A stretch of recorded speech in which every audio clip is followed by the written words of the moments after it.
Hai, kali ini kita mau bikin tutorial rebus jengkol agar hilang bener-bener aroma khasnya jengkol tuh masih ada, cuman setelah kita konsumsi nanti kita nggak bau mulut gitu, terus ke toilet pun nggak terlalu bau gitu. Jadi ini tadi siapkan jengkol yang mau kita rebus, kita cuci bersih.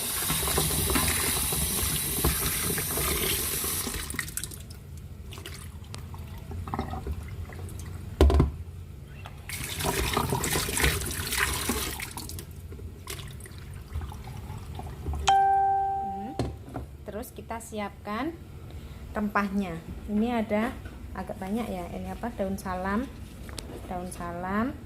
terus daun jeruk, ini jahe, ini lengkuas. Setelah tadi rempah-rempahnya kita cuci, terus kita geprek ya, itu untuk lengkuas sama jahenya kita geprek. Kita nyalain dulu kompor. Udah.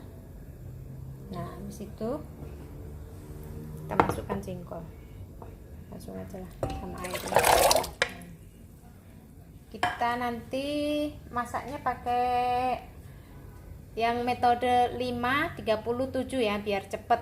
Ini apinya kita besarkan aja, itu cukup besar.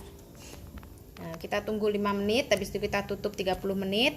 Nanti kita rebus lagi selama 7 menit. Itu aku udah nyoba pakai itu dan insya Allah memang empuk hasilnya gitu. Ya udah, kita tunggu dulu ya 5 menit kemudian. Ini setelah 5 menit perebusan ya, warna daun salamnya udah berubah, warna airnya pun udah berubah karena getahnya jengkol. Kita matikan dulu kompor. Terus karena ini sebenarnya bukan panci untuk rebus, sebenarnya ini karena ini kan panci magicom. Nah, jadi tutupnya ya seadanya aja lah, yang penting pokoknya tertutup rapat ya. Nah, rapat, kita matikan, kita tunggu 30 menit kemudian. Ini setelah 30 menit kita nyalakan lagi kompor dengan api besar. Biarkan tutupnya nggak usah dibuka, biar tetap tertutup ya.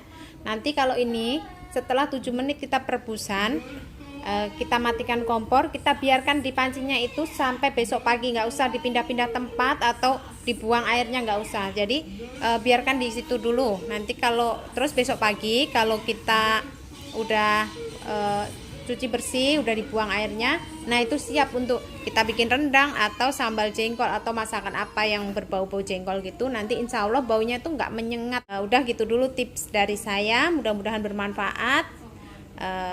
Kalau kalian suka boleh tekan tombol subscribe dan share video ini ya. Thank you.